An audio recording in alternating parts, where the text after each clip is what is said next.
હત્યા કરનારને આજીવન કેદની સજા ફટકારવામાં આવી છે। સિલવાસ કોર્ટે 2021માં બનેલી ઘટનાના આરોપીને આજીવન કેદની સજા સંભળાવી છે। 2021માં બનેલી હત્યાની ઘટનામાં સેલવાસની અદાલતે આરોપીને આજીવન કેદની સજા સંભળાવી છે।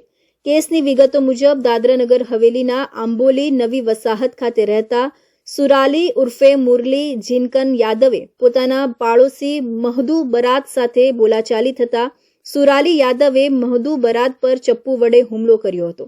હુમલાના કારણે મહદુ બારાતનું મૃત્યુ નીપજ્યું હતું। આ ઘટનામાં સિલવાસ પોલીસે આરોપીની ધરપકડ કરી હતી અને આ ઘટનાની તપાસ પૂર્ણ કરીને આરોપી વિરુદ્ધ પુરાવા મેળવીને કોર્ટમાં રજૂઆત કરી હતી। પોલીસે આ કેસમાં આઈપીસીની ધારા 302 લગાવીને ચાર્જશીટ દાખલ કરી હતી।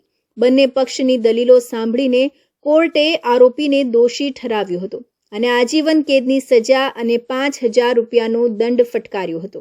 જો દંડની રકમ ન ભરવામાં આવે તો વધુ 3 માસની સાદી કેદની સજા સંભળાવી હતી। તો આ હતા ઇન્ડિયા ન્યૂઝ ગુજરાતના મહત્વના